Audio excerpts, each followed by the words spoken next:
Então é o seguinte, o Brasil tem 812.564 pessoas presas. O número foi divulgado pelo Conselho Nacional de Justiça, o CNJ, que reúne há 2 anos dados de tribunais de todo o país no Banco de Monitoramento de Prisões. Trata-se de um recorde, por isso foi usado pela esquerda para, em tese, endossar a tese de que o Brasil está prendendo muito, como se isso fosse realmente um problema. Os esquerdistas só esqueceram de mencionar que, ao mesmo tempo, os assassinatos despencaram 22% de um ano para o outro. Então tem uma correlação aí, pode não ser exatamente, integralmente, causa e consequência, mas entre o aumento do encarceramento e a queda no número de assassinatos. Eu já escrevi um monte de artigos sobre população carcerária, sobre essa mentira de que o Brasil prende demais. Já fiz vídeos explicando tudo isso nos maiores detalhes.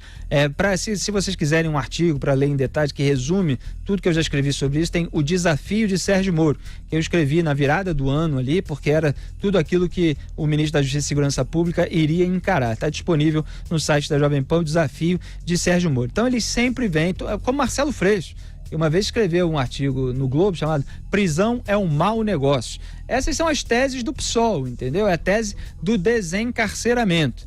E é bom lembrar que no Brasil, segundo o dado que é mais usado no debate público, cerca de 6%, mais ou menos, não me lembro agora, são 6 ou 8%, dos homicídios são solucionados. Apenas, quer dizer, mais de 90%, Augusto Nunes, dos homicídios não são sequer solucionados, não se descobre quem é o assassino, muito menos se prende o assassino. Então é preciso que esses crimes sejam solucionados, é preciso que os assassinos sejam cada vez mais presos. Então ocorre muito assassinato no Brasil, porque em geral os assassinos estão soltos. E essas pessoas precisam ser presas também para que haja diminuição. Então, se há mais assassinos sendo presos, a gente não tem aqui o detalhamento, ótimo. Certamente isso vai ter uma influência sobre o número de homicídios. Olha aqui, prende muito e coisa nenhuma. Prende pouco e quando prende, prende mal. Eu já conversei com procuradores que tratam, com pessoal do Ministério Público, que lida seriamente, desembargadores também do Tribunal de Justiça de São Paulo, que lidam seriamente com esse assunto, explicando que esse número é absurdo. Por um motivo muito... Primeiro, para você saber se um número é alto, você tem de fazer a relação com quantos presos por 100 mil habitantes. É aí que você vê. Porque senão, você pega um país que tem uma população grande, prende mais que o que tem uma população menor, evidentemente. Mas tem que saber como é que é esta relação por 100 mil habitantes, como se faz com mortalidade infantil e tal, e vários outros cálculos semelhantes. Agora é o seguinte, não são 800 mil. Pela simples e boa razão de que, primeiro, para ser preso tem que estar em regime fechado. Quando é liberdade provisória, que é incluída aqui essa turma da liberdade condicional, esses vários tipos de regime de prisão que não são penas cumpridas na cadeia, é tudo misturado aqui. Mas o Brasil, graças à pobreza estatística, né, que o país sofre, né, números que não batem, o sujeito é condenado no Ceará, já saiu de lá, foi preso em São Paulo, saiu daqui, é contado 2 vezes. A mesma pessoa, ele não está preso, ninguém está preso.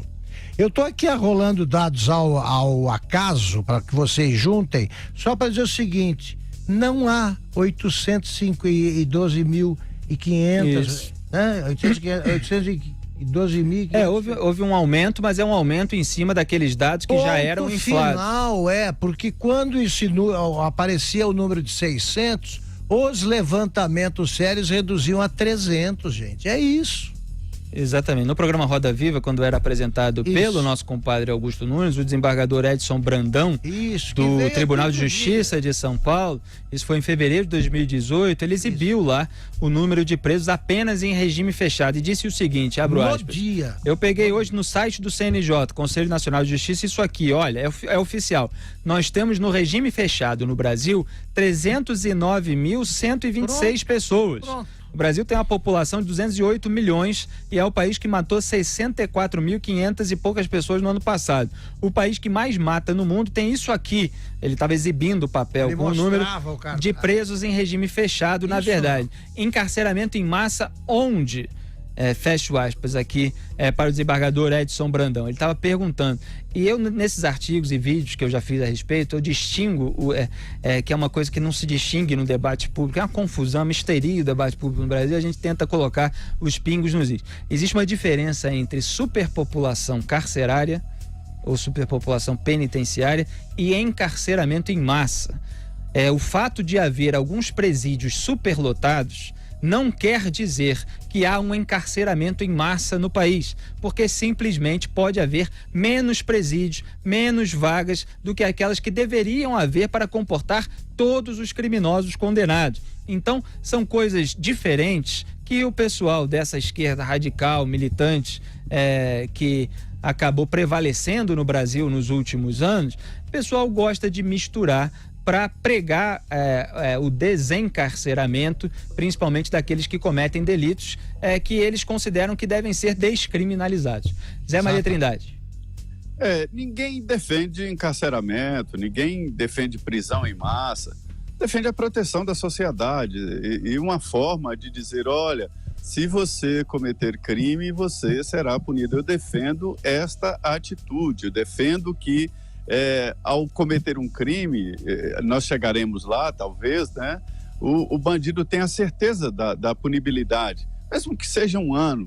E isso não existe no Brasil e os dados estão aí para endoidar a gente. Eu desisti de seguir esses números. Eu me lembro ali do início do filme Tropa de Elite, quando o deputado lá ligado a direitos humanos estava fazendo uma palestra, foi aplaudido de pé, quando ele traçou lá uma projeção do número de encarcerados crescendo, né?